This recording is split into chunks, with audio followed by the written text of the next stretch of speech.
दोस्तों नमस्कार। आप सभी का स्वागत है आपके अपने यूट्यूब चैनल एग्जाम स्कैनिया पर। आप सभी की आगामी टीजीटी, पीजीटी, एलटी ग्रेड और नेट जेआरएफ की तैयारी के लिए घटना चक्र की नागरिक शास्त्र विषय के प्रीवियस ईयर के महत्वपूर्ण प्रश्नों के अंतर्गत राजनीतिक सिद्धांत के तहत संप्रभुता से संबंधित महत्वपूर्ण प्रश्नों का व्याख्यात्मक हल देखेंगे। साथियों, वीडियो में आगे बढ़ने से पहले छोटी सी रिक्वेस्ट है कि प्लीज़ वीडियो को लाइक व शेयर करें तथा चैनल सब्सक्राइब करें। आइए देखते हैं प्रश्न नंबर 1। कौन सी विधि राष्ट्र के मौलिक विधि के रूप में मानी जाती है? ऑप्शन ए आम विधि, ऑप्शन बी संवैधानिक विधि, ऑप्शन सी साधारण विधि, ऑप्शन डी लोक विधि। और इसका राइट आंसर है ऑप्शन नंबर बी। अब इसकी व्याख्या देखते हैं। संवैधानिक विधि राष्ट्र की मौलिक विधि के रूप में मानी जाती है। प्रायः संविधान उस जीवन पद्धति का प्रतीक होता है जो किसी राज्य द्वारा अपने लिए अपनाई जाती है। Question number 2। किस प्रकार की सरकार में संप्रभुता जनता में निहित होती है? ऑप्शन ए राजतंत्र, ऑप्शन बी जनतंत्र, ऑप्शन सी अधिनायक तंत्र, ऑप्शन डी अभिजात तंत्र। और इसका आंसर है ऑप्शन नंबर बी। अब इस क्वेश्चन की व्याख्या देखते हैं। जनतंत्र की सरकार में संप्रभुता जनता में निहित होती है। जनतंत्र एक ऐसी शासन पद्धति है जिसमें जनता के हाथों में अंतिम व निर्णायक शक्ति होती है और वह प्रतिनिधियों के माध्यम से सरकार का निर्माण करती है। Question number 3। शक्ति का स्थानांतरण हो सकता है न कि इच्छा का जो कि संप्रभु होती है, किसने कहा था? Option A Hobbes, option B Mohandas, option C Rousseau, option D Austin. और इसका right answer option number C है। अब इस क्वेश्चन की व्याख्या देखते हैं। रूसो ने कहा कि शक्ति का स्थानांतरण हो सकता है न कि इच्छा का जो कि संप्रभु की होती है। रूसो की संप्रभुता असीमित, अदेय, अविभाज्य एवं कभी न त्रुटि करने वाली संस्था है। Question number 4। राज्य की सत्ता जिसके पास अंतिम आदेश जारी करने की वैधानिक शक्ति है। ऑप्शन ए जन संप्रभुता, ऑप्शन बी विधिक संप्रभुता, ऑप्शन सी वास्तविक संप्रभुता, ऑप्शन डी राजनीतिक संप्रभुता। और इसका आंसर है ऑप्शन नंबर बी। अब इस क्वेश्चन की व्याख्या देखते हैं।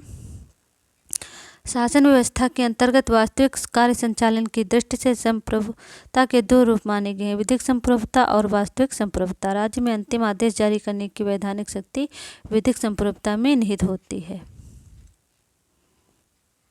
Question number 5।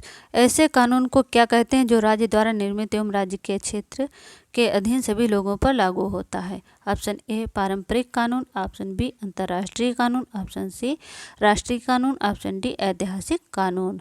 और इसका आंसर है ऑप्शन नंबर सी। अब इस क्वेश्चन की व्याख्या देखते हैं। राज्य द्वारा निर्मित तथा उसके प्रादेशिक क्षेत्राधिकार में रहने वाले लोगों पर लागू होने वाले कानून को राष्ट्रीय कानून कहा जाता है। यह राज्य में रहने वाले लोगों के निजी एवं सार्वजनिक संबंधों का निर्धारण करता है। Question number 6। किसने कहा जहां कानून नहीं वहां स्वतंत्रता नहीं? Option A Hobbes, option B T H. Green, option C Locke, option D J S. Mill. और इसका आंसर ऑप्शन नंबर सी है। अब इसकी व्याख्या देखते हैं। जॉन लॉक ने प्रसिद्ध पुस्तक सेकेंड ट्रीटाइज ऑफ गवर्नमेंट में कानून और स्वतंत्रता के पारस्परिक संबंध को स्पष्ट करते हुए कहा कि कानून के अभाव में स्वतंत्रता का अस्तित्व संभव नहीं है। आगे वे लिखते हैं कि स्वतंत्रता के लिए आवश्यक है कि बाधाएं हिंसा और अन्य कारक मार्ग में अवरोध न उत्पन्न करें। Question number 7। यह कथन किसने कहा है कि कानून न केवल जनमत के आधार पर बने बल्कि कानून जनमत के आगे आगे भी चले? Option A Appadorai, option B R G. Gettell, option C doctor P S. Muhar, option D R N. Gilchrist. और इसका आंसर ऑप्शन नंबर सी है। Question number 8। किसके अनुसार कानून बाह्य कार्यों के वे सामान्य नियम हैं जिन्हें प्रभुत्व संपन्न राजनीतिक सत्ता लागू करती है? Option A Salmond, option B Austin, option C Dicey, option D Holland. और इसका आंसर है ऑप्शन नंबर डी। अब इस क्वेश्चन की व्याख्या देखते हैं। टी.ई. हॉलैंड ने अपनी मुख्य कृति एलिमेंट्स ऑफ जूरिस्प्रूडेंस के अंतर्गत कानून की परिभाषा के साथ ही साथ कानून के मूल स्रोतों का भी उल्लेख किया है। उनके अनुसार कानून बाह्य कार्यों के वे सामान्य नियम हैं जिन्हें प्रभुत्व संपन्न राजनीतिक सत्ता लागू करती है। Question number 9। विधिक सर्वसत्ता का मतलब है? ऑप्शन ए एक व्यक्ति को शासन करने का और आज्ञाकारिता वश में रखने का कानूनी अधिकार, ऑप्शन बी संसद द्वारा प्राधिकृत व्यक्ति द्वारा देश का शासन, ऑप्शन सी संविधान द्वारा एक व्यक्ति को पूरे अधिकार दिए गए हैं लेकिन वह सत्ता का उपयोग नहीं करता, ऑप्शन डी राज्य का संवैधानिक शासन। और इसका आंसर ऑप्शन नंबर ए।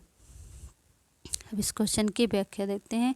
विधिक संप्रभुता उस व्यक्ति में मानी जाती है जो कानूनी दृष्टि से प्रभुसत्ता का अधिकारी है। संपूर्ण राज्य के कार्य और शासन का संचालन ऐसे व्यक्ति के प्राधिकार से ही संपन्न होते हैं, परंतु कभी कभी ऐसा भी होता है कि विधिक रूप से सत्ता किसी को प्रदान की गई हो, लेकिन सत्ता का वास्तविक प्रयोग कोई अन्य व्यक्ति कर रहा हो। क्वेश्चन नंबर 10, कानूनी अधिसत्ता की संकल्पना पहली बार किसने प्रस्तुत किया? Option A Hobbes, option B Rousseau, option C Locke, option D T.H. Green. और इसका आंसर ऑप्शन नंबर ए है। अब इस क्वेश्चन की व्याख्या देखते हैं। हाब्स को आधुनिक राज्य दर्शन का जन्मदाता कहा जाता है। उसने ही राज्य की बाध्यकारी शक्ति के रूप में कानूनी संप्रभुता को पहली बार प्रस्तुत किया। बेंथम और ऑस्टिन ने कानूनी संप्रभुता की आधारशिला मानकर अपने अपने सिद्धांतों को स्थापित किया। क्वेश्चन नंबर 11, कानून संप्रभु का एक आदेश है, यह कथन किसका है? Option A Laski, option B Austin, option C Bentham, option D Dicey. और इसका आंसर ऑप्शन नंबर बी है। अब इस क्वेश्चन की व्याख्या देखते हैं। जॉन ऑस्टिन ने अपनी प्रसिद्ध पुस्तक लेक्चर्स ऑन जूरिस्प्रूडेंस में सकारात्मक कानून की व्यवस्था करते हुए कहा कि कानून संप्रभु का आदेश है। उन्होंने प्राकृतिक कानून और दैवीय कानून का खंडन करते हुए कहा कि कानून ऐसे नियमों को ही माना जा सकता है जिसमें निम्न विशेषताएं हों। नंबर 1, इसकी उत्पत्ति ऐसे स्रोत से होनी चाहिए जो निर्णय करने में समर्थ हो। नंबर 2, इसमें किसी आदेश की अभिव्यक्ति होनी चाहिए। नंबर 3, यह प्रमाणिक होना चाहिए, अर्थात इसका उल्लंघन करने पर दंड का विधान होना चाहिए। क्वेश्चन नंबर 12, ऑस्टिन ने अपनी किस पुस्तक में संप्रभुता के सिद्धांत की व्याख्या की है? Option A politics, option B civil government, option C social contract, option D lectures on jurisprudence में। और इसका आंसर है ऑप्शन नंबर डी। अब इस क्वेश्चन की व्याख्या देखते हैं। ब्रिटिश विधिशास्त्री ऑस्टिन ने अपनी प्रसिद्ध पुस्तक लेक्चर्स ऑन जूरिस्प्रूडेंस में संप्रभुता के सिद्धांत की व्याख्या किया है। क्वेश्चन नंबर 13, अंतः प्रकृति का कानून उचित तर्क का आदेश है, डैश डैश किसने कहा है? ऑप्शन ए अरस्तु, ऑप्शन बी संत Thomas Aquinas, option C Spencer, option D Hobbes. और इसका आंसर है ऑप्शन नंबर डी। अब इस क्वेश्चन की व्याख्या देते हैं। थॉमस हाब्स के अनुसार प्रकृति के कानून बुद्धि द्वारा खोजा गया प्रत्यादेश है, जिसे लोग प्राकृतिक अवस्था में जीवन की सुरक्षा के लिए आवश्यक मानते हैं। हाब्स का मानना था कि प्राकृतिक कानून राज्यविहीन अवस्था में भी जीवन के अधिकार को सबसे बड़े मूल्य के रूप में स्थापित करते हैं। क्वेश्चन नंबर 14, कानून का सर्वाधिक स्वीकृत सिद्धांत है। ऑप्शन ए ऐतिहासिक सिद्धांत, ऑप्शन बी आदेशात्मक सिद्धांत, ऑप्शन सी प्राकृतिक सिद्धांत, ऑप्शन डी समाजशास्त्री सिद्धांत। और इसका आंसर ऑप्शन नंबर बी है। अब इस क्वेश्चन की व्याख्या देखते हैं। कानून का आदेशात्मक सिद्धांत सर्वाधिक व्यापक रूप से स्वीकार किया जाता है, जिसका समर्थन बोंदा, हाब्स, बेंथम, ऑस्टिन तथा डाइसी की कृतियों में मिलता है। प्राकृतिक कानून के सिद्धांत से सर्वथा भिन्न यह सिद्धांत सकारात्मक अर्थ में कानून शब्द का प्रयोग करता है। ये सुनिश्चित राजनीतिक सत्ता के आदेश हैं। क्वेश्चन नंबर 15, वास्तविक कानून उसका आदेश है जिसे दूसरों को आदेश देने का अधिकार रहता है, यह कथन किसका? Option A Hobbes, option B Locke, option C Rousseau, option D बोंदा। और इसका आंसर ऑप्शन नंबर ए है। अब इस क्वेश्चन की व्याख्या देखते हैं। हाब्स के अनुसार वास्तविक कानून संप्रभुता का आदेश है जिसे बलपूर्वक लागू किया जाता है। प्राकृतिक कानून विवेक का आदेश है जिसका केवल अलंकारिक महत्व है। नागरिक कानून का मूल तत्व यह है कि उसमें आदेश अथवा बल प्रयोग का भाव निहित होता है। क्वेश्चन नंबर 16, निम्न में से कौन तत्व राज्य को अन्य समुदायों या संगठनों में से अलग करता है? ऑप्शन ए भूभाग, ऑप्शन बी प्रशासन, ऑप्शन सी प्रभुसत्ता, ऑप्शन डी जनसंख्या। और इसका आंसर ऑप्शन नंबर सी है। अब इसकी व्याख्या देखते हैं। राज्य की आधुनिक अवधारणा के अनुसार राज्य को अन्य मानवीय समुदायों एवं संगठनों से अलग करने वाला तत्व प्रभुसत्ता है, क्योंकि अन्य मानवीय संगठनों के पास राज्य जैसी प्रभुसत्ता का अभाव होता है। अन्य महत्वपूर्ण तथ्य। नंबर 1, राज्य की आधुनिक अवधारणा के अनुसार राज्य के 4 मूल तत्व हैं। नंबर 1 जनसंख्या, नंबर 2 भूभाग, नंबर 3 सरकार एवं नंबर 4 प्रभुसत्ता। नंबर 2, प्रभुसत्ता राज्य का अनिवार्य लक्षण है जो अन्य साहचर्यों से उसकी अलग पहचान बनाता है। प्रभुसत्ता राज्य की ऐसी शक्ति है जिसके बल पर वह अपने भूभाग में अपनी आज्ञाओं एवं कानूनों का पालन कराता है और विदेशी राज्यों के साथ लेन देन, मैत्री या युद्ध का निर्णय करता है। क्वेश्चन नंबर 17, कौन सा तत्व राज्य की सर्वोच्च शक्ति के रूप में माना जाता है? ऑप्शन ए न्यायतंत्र, ऑप्शन बी क्षेत्र, ऑप्शन सी जनसंख्या, ऑप्शन डी संप्रभुता, और इसका आंसर ऑप्शन नंबर डी है। क्वेश्चन नंबर 18, निम्नलिखित में से कौन सा तत्व राज्य को सर्वोच्च संस्था बनाता है? ऑप्शन ए जनसंख्या, ऑप्शन बी सरकार, ऑप्शन सी संप्रभुता, ऑप्शन डी भूभाग, और इसका आंसर ऑप्शन नंबर सी है। क्वेश्चन नंबर 19, राज्य का सबसे महत्वपूर्ण तत्व है? ऑप्शन ए सरकार, ऑप्शन बी भूमि, ऑप्शन सी जनसंख्या, ऑप्शन डी संप्रभुता, और इसका आंसर ऑप्शन नंबर डी है। क्वेश्चन नंबर 20, राज्य का आत्म तत्व किसे माना जाता है? ऑप्शन ए भूभाग, ऑप्शन बी जनसंख्या, ऑप्शन सी सरकार, ऑप्शन डी संप्रभुता, और इसका आंसर ऑप्शन नंबर डी है। क्वेश्चन नंबर 21, भारत में संप्रभुता कहाँ निवास करती है? ऑप्शन ए संविधान, ऑप्शन बी सरकार, ऑप्शन सी राष्ट्रपति, ऑप्शन डी जनता, और इसका आंसर ऑप्शन नंबर डी है। अब इस क्वेश्चन की व्याख्या देखते हैं। भारत में संप्रभुता का निवास जनता में है। संविधान की उद्देशिका में जन संप्रभुता का विचार प्रकट होता है। उद्देशिका में स्पष्ट उल्लेख है कि हम भारत के लोग अंगीकृत, अधिनियमित एवं आत्मार्पित करते हैं। भारत में संविधान सर्वोच्च है। संविधान के रचनाकार यहाँ की जनता के प्रतिनिधि थे, जो जनता के प्रति उत्तरदायी थे। डाइसी ने भी इस मत का समर्थन करते हुए कहा था कि विधिक संप्रभुता के पीछे राजनीतिक संप्रभुता रहती है, जिसके सामने कानूनी प्रभुसत्ताधारी को झुकना पड़ता है। क्वेश्चन नंबर 22, प्रभुसत्ता की धारणा का निरूपण सबसे पहले किया है? ऑप्शन ए प्लेटो ने, ऑप्शन बी अरस्तु ने, ऑप्शन सी बोंदा ने, ऑप्शन डी लॉक ने, और इसका आंसर ऑप्शन नंबर सी है। अब इस क्वेश्चन की व्याख्या देखते हैं। प्रभुसत्ता की अवधारणा का निरूपण सर्वप्रथम 16वीं शताब्दी में जिया बोंदा द्वारा अपनी पुस्तक द रिपब्लिक राज्य के अंतर्गत किया गया था। अन्य महत्वपूर्ण तथ्य, राजनीतिक चिंतन के क्षेत्र में प्रभुसत्ता की अवधारणा का ऐतिहासिक विकास निम्न क्रम में हुआ है। 16वीं शताब्दी में जिया बोंदा, 17वीं शताब्दी में ह्यूगो ग्रेशियस और थॉमस हॉब्स, 18वीं शताब्दी में जे रूसो, और 19वीं शताब्दी में जॉन ऑस्टिन। क्वेश्चन नंबर 23, वैध संप्रभु वह निश्चित सत्ता है जो राज्य के सर्वोच्च आदेशों को वैध रूप में व्यक्त कर सके। वह सत्ता जो दैवीय कानून, नैतिक सिद्धांतों तथा जनमत की उपेक्षा कर सके। यह परिभाषा दी है। Option A Barker, option B Seeley, option C Garner, option D Gilchrist, और इसका आंसर ऑप्शन नंबर सी है।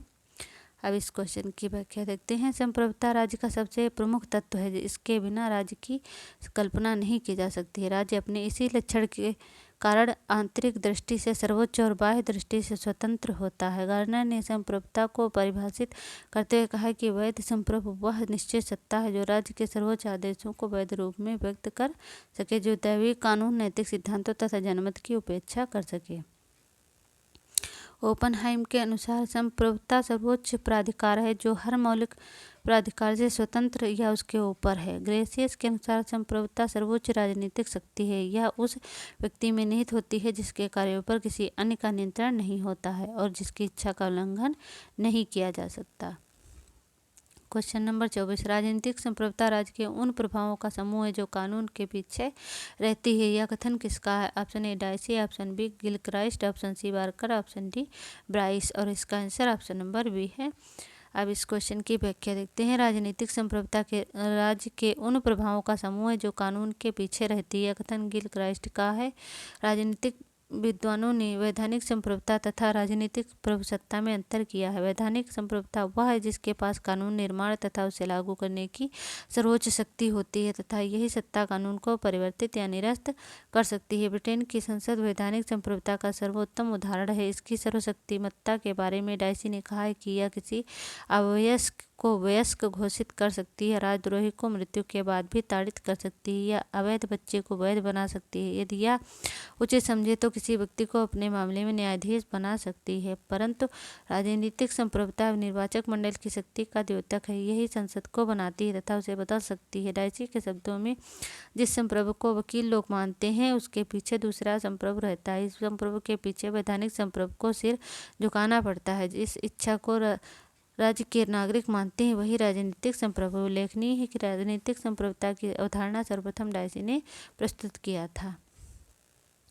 क्वेश्चन नंबर 25, वैधानिक संप्रभुता के पीछे एक राजनीतिक संप्रभु की खोज की कोशिश संप्रभुता की समूची धारणा को खत्म कर देती है और संप्रभुता को प्रभावों की सूची मात्र बना देती है। कथन किसका है? Option A Dicey, option B Gilchrist, option C Leacock, option D Gettell, और इसका आंसर ऑप्शन नंबर डी है। अब इस क्वेश्चन की व्याख्या देखते हैं। राजनीतिक विद्वानों के अनुसार वैधानिक संप्रभुता का विचार एक प्रमाणिक सत्य है और इसे आसानी से समझा जा सकता है, लेकिन राजनीतिक संप्रभुता संबंधी विचार एक कल्पना है। निर्वाचकों की इच्छाएं दलीय राजनीति, लोकमत, प्रचार, शिक्षा आदि के कारण बदलती रहती हैं, जिससे राजनीतिक संप्रभुता की धारणा स्पष्ट नहीं हो पाती है। इसी संदर्भ में गेटल ने टिप्पणी की है कि वैधानिक संप्रभु के पीछे राजनीतिक संप्रभु को खोजने का कोई प्रयास संप्रभुता की संपूर्ण धारणा के मूल्य को नष्ट कर देता है और संप्रभुता को प्रभाव की सूची मात्र बना देता है। क्वेश्चन नंबर 26 पर संप्रभुता की अवधारणा निम्नलिखित में से मुख्यतः क्या है? ऑप्शन ए राजनीतिक, ऑप्शन बी वैधानिक, ऑप्शन सी दार्शनिक, ऑप्शन डी उपरोक्त में से कोई नहीं। और इसका आंसर ऑप्शन नंबर बी है। अब इस क्वेश्चन की व्याख्या देखते हैं। प्रभुसत्ता के विचार की सर्वोत्तम व्याख्या उसके वैधानिक अथवा विधि शास्त्रीय रूप में देखी जा सकती है। इसका यह कारण है कि राज्य की इच्छा का श्रेष्ठतम रूप राज्य के कानून में निहित है, जो सभी को बाध्यकारी होता है। इसलिए प्रभुसत्ता का पूर्णतया वैधानिक दृष्टि से अध्ययन, जैसा हॉब्स व बेंथम ने किया, अपनी विशेष महत्ता रखता है। इस संदर्भ में इस शब्द की सर्वोत्तम व्याख्या एक अंग्रेज न्यायविद जॉन ऑस्टिन 1790 से 1859 से प्रस्तुत की है, जिसने 1832 ईस्वी में प्रकाशित अपनी रचना द प्रोविंस ऑफ ज्यूरिशियस डिटरमेंड में की है।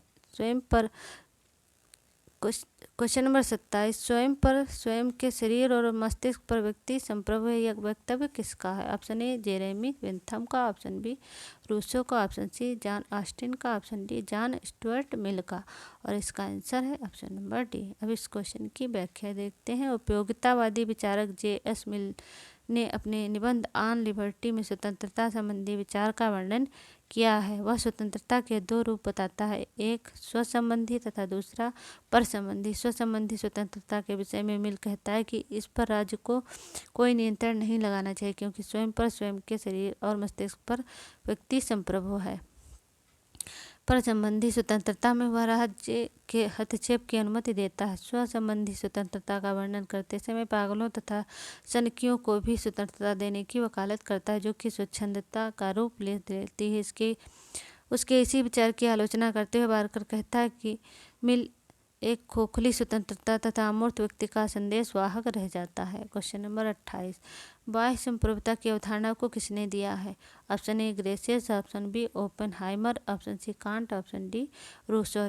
और इसका आंसर ऑप्शन नंबर ए है। अब इस क्वेश्चन की व्याख्या देखते हैं। बाह्य संप्रभुता की अवधारणा 17वीं शताब्दी के विचारक ह्यूगो ग्रेसियस द्वारा दी गई थी। इस अवधारणा के अनुसार कोई भी संप्रभु राज्य अपनी देश नीति के निर्धारण, अन्य राज्यों से मैत्री संबंध, लेन देन या युद्ध हेतु पूर्णतः स्वतंत्र होता है। साथ ही वैश्विक व्यवस्था को बनाए रखने हेतु वैश्विक संस्थाओं द्वारा लागू किए गए नियम एवं प्रतिबंध राज्य की स्वीकृति पर निर्भर होते हैं। क्वेश्चन नंबर 29 बाह्य संप्रभुता के सिद्धांत को विकसित किया गया है। ऑप्शन ए जॉन ऑस्टिन द्वारा, ऑप्शन बी बेंथम द्वारा, ऑप्शन सी ओपेनहाइमर द्वारा, ऑप्शन डी ग्रेसियस द्वारा। और इसका आंसर है option number D.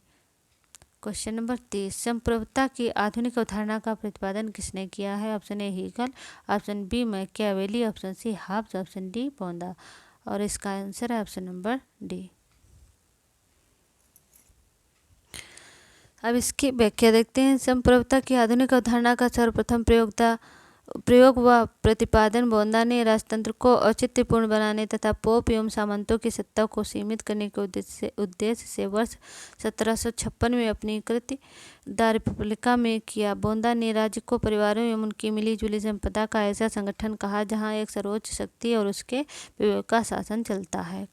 Question number 31 संप्रभुता के सिद्धांत का सबसे पहले प्रतिपादन किया है। ऑप्शन ए बोंदा ने, ऑप्शन बी लॉग ने, ऑप्शन सी प्लेटो ने, ऑप्शन डी अरस्तू ने। और इसका आंसर ऑप्शन नंबर ए है।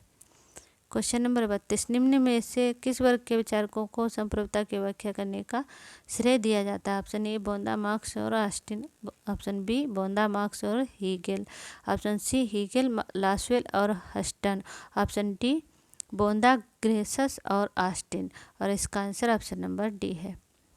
अब इस क्वेश्चन की व्याख्या देखते हैं। संप्रभुता की व्याख्या करने का श्रेय जहाँ बोंदा, ह्यूगो ग्रेसियस और जॉन ऑस्टिन को दिया जाता है। संप्रभुता का सिद्धांत का निरूपण 16वीं शताब्दी में जे बोंदा, ह्यूगो ग्रेसियस और टॉमस हॉब्स तथा 18वीं शताब्दी में जे रूसो और 19वीं शताब्दी में जॉन ऑस्टिन ने किया। अन्य महत्वपूर्ण तथ्य अन्य महत्वपूर्ण तथ्य, संप्रभुता अंग्रेजी शब्द सॉवरेनिटी का हिंदी रूपांतरण है। सब सॉवरेनिटी शब्द लैटिन भाषा सुपर तथा अंश से मिलकर बना है, जिसका अर्थ होता है परम अर्थात सर्वोच्च सत्ता, अर्थात प्रत्येक स्वतंत्र राज्य अपने बाह्य तथा आंतरिक विषयों में पूर्ण स्वतंत्र हो तो इस स्थिति को संप्रभुता कहते हैं। ज्याबोंदा को आधुनिक संप्रभुता सिद्धांत का जन्मदाता माना जाता है। क्वेश्चन नंबर 33, संप्रभुता का मूल शब्द क्या है? Option A superanus, option B सोवियन, option C imperium, option D सोवियस। और इसका आंसर ऑप्शन नंबर ए है। क्वेश्चन नंबर 34, निरंकुश संप्रभुता में कौन विश्वास करता है? Option A Locke, option B Rousseau, option C Hobbes और ऑप्शन डी प्लेटो। इसका आंसर ऑप्शन नंबर सी है।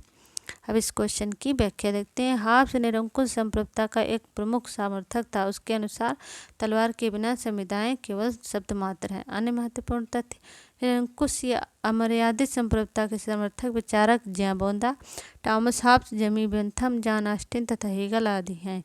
इन विचारकों के अनुसार संप्रभु राज्य में सर्वोच्च, सर्वशक्तिमान, अविभाज्य तथा अमर्यादित शक्ति है। इसके विरोध में मर्यादित संप्रभुता के सिद्धांत का प्रतिपादन लॉक ने किया, जिसका मॉन्टेस्क्यू ने समर्थन किया। लॉक के अनुसार जनता तथा सरकार एक दूसरे को नियंत्रित करती है, जबकि मॉन्टेस्क्यू के अनुसार सरकार के अंग ही एक दूसरे को नियंत्रित करते हैं। क्वेश्चन नंबर 35, किसने सामाजिक समझौता की अवधारणा को निरंकुश संप्रभुता के सिद्धांत के साथ जोड़ा? ऑप्शन ए बोंदा, option B Hobbes, option C Locke, option D उपरोक्त में से किसी ने नहीं। और इसका आंसर ऑप्शन नंबर बी है। क्वेश्चन नंबर 36, निरंकुश संप्रभुता का सर्वाधिक सशक्त समर्थक था? Option A Hobbes, option B Locke और ऑप्शन सी रूसो और डी प्रयुक्त सभी। और इसका आंसर ऑप्शन नंबर ए है। ये था आज के वीडियो का अंतिम प्रश्न। वीडियो अच्छी लगी हो तो लाइक व शेयर करें तथा चैनल को सब्सक्राइब करें। धन्यवाद।